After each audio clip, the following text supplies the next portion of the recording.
한스의 요한복음 23번째 시간입니다. 예수님을 누구로 믿는가? 이제 요한복음 저희가 좀 전에 8장 후반부를 읽었는데요. 자, 오늘도 우리 한스께서 어떻게 이제 말씀을 이렇게 하시고 계시는지 한번 볼게요. 네.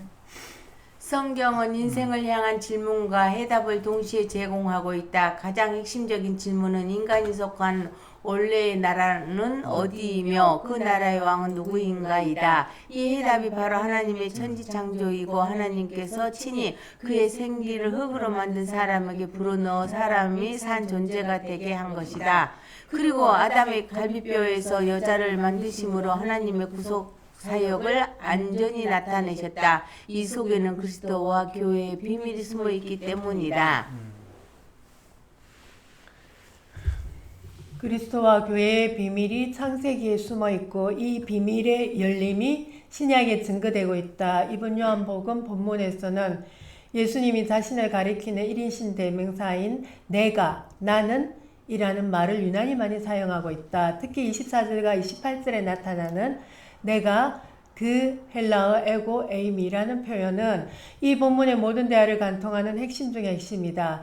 이 내가 그라는 말은 단순한 나는 누구다 라는 자기소개가 아니다. 이는 구약성경 출애굽기 3장 14절에서 하나님께서 모세에게 자신을 계시하시며 나는 스스로 있는 자라고 말씀하신 바로 그 거룩하고 절대적인 이름인 여호와의 계시와 맥을 같이 하는 것으로서 예수님은 지금 자신을 그 영원하며 절대적인 여호와 하나님 자신으로 선포하고 계신 것이다. 자, 이 말이 이제 뭐예요?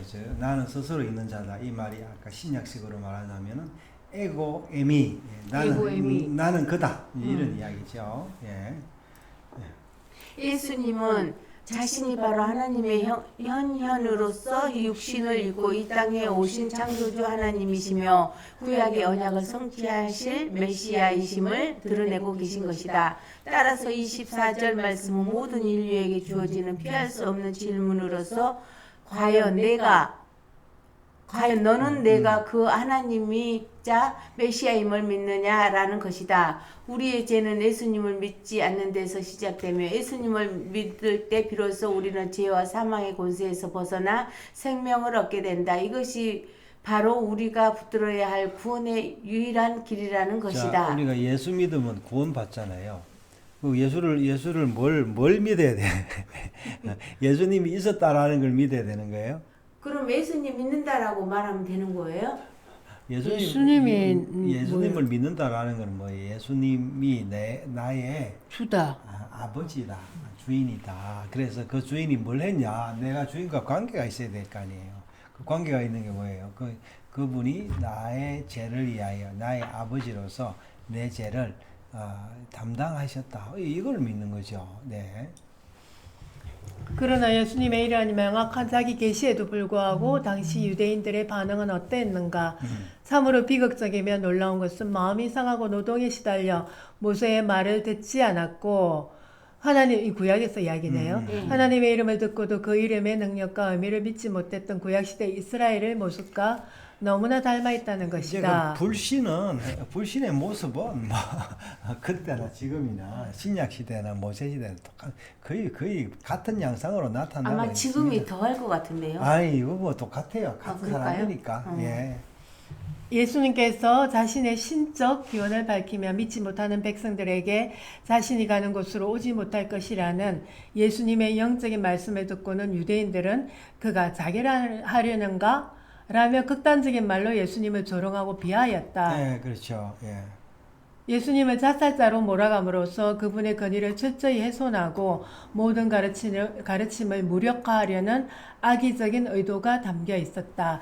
더 나아가 내가 그인 줄 믿지 아니하면 너희 죄 가운데서 죽으리라는 예수님의 경고가 자신들에게 항하고 있음에도 불구하고 그들은 자신들의 죄 문제를 회피한 채 예수님께로 비난의 화살을 돌리고 있는 것이다. 예.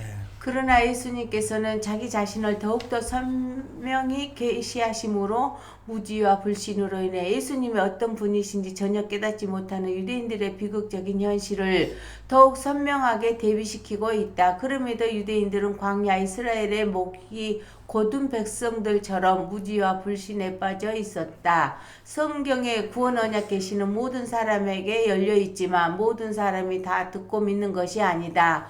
오늘도 우리가 복음을 전하지만 복음은 하나님의 백성에게만 들려지는 것이다. 베드로가 주는 그리스도시요 살아계신 하나님의 아들이시니다 라고 고백을 했을 때 예수께서는 이를 내게 알게 한 이는 혈육이 아니요 하늘에 계신 내 아버지시니라고 하신 것도 베드로의 고백이 자신의 능력이 아님을 알려주신 것이다. 지금도 세계 곳곳에서 특히 복음 전도자가 자유스럽지 못한 복음의 불못 지역에서 복음의 능력이 나타나고 있는 것은 또 하나의 은혜로운 계절이 열리고 있음을 알려주는 것이다. 이 구약 이스라엘이나 예수님 당시 유대인을 보면 복음의 열림으로 사람으로 말미암지 않고 하나님 은혜의 시간에 있음이 분명해 보인다. 이 일은 사람의 힘으로 능력으로 되지 않고 오직 하나님의 영으로 되기 때문이다. 이런 불신의 강팍함 속에서도 우리는 이 말씀을 하심에 많은 사람이 믿더라는 구절을 보면서 잠시 희망을 가지게 된다. 그러나 동시에 이어지는 8장 후반부에서는 유대인들이 예수님을 더 큰 배측과 대적으로 몰아세우고 심지어 돌로 치려하는 모습을 발견하며 당혹스러움도 감출 수 없다. 이런 복음의 현장의 양극단 속에서 오늘의 성도들은 예수님의 마음을 품고 복음의 씨를 뿌려야 한다. 이렇게 강팍한 땅이었지만 말씀을 듣고 살아날 그의 백성이 있음을 믿고 예수님께서 자기 선언의 씨를 계속 뿌린 것처럼 우리들도 동일한 파종을 계속해야 한다. 비록 고백되는 믿음이 너무 연약하여 넘어질지라도 그 믿음은 열방을 향할 것이기 때문이다. 나 자신이 말씀의 능력으로 죽었던 곳에서 살아난 것처럼 세상에 있는 하나님의 백성을 향하여 예수님의 하나님 되심을 담대히 전해야 할 것이다. 자, 우리가 이제 예수님을 뭐라고 믿느냐. 그러니까 이게 이제 우리가 본문을 아까 읽었는데요. 여기서 이제 이 사람, 이 예수님을 본 사람들이 많은 사람이 믿더라 그랬잖아요. 그러니까 믿지 않는 사람이 더 많았죠. 예, 예. 자, 우리가 사실은 이제 참 이 예수를 믿는다라는 참 고독한 일이에요. 그리고 또 우리가 또 하나님과 함께 걷는 것이 또 진짜 또 그걸 보면 기쁨이죠. 네. 이것이 이제 한 시대에 있었던 것이 아니고 벌써 언제입니까? 예수님 이후에 2000년이 지났는데도 우리가 이 글을 읽고 있고 또 앞으로 또 예수 그리스도의 그 사역으로 말미암아 우리가 얻은 이 구원의 은혜가 이제 영원하다라는 것을 이제 우리가 믿고 소망하고 기다리고 있는 거죠. 자, 오늘도 우리가 같이 예수님을 믿는 우리 한석께서 또 말씀을 통하여 우리에게 또 믿음을 더하여 주시니 감사합니다.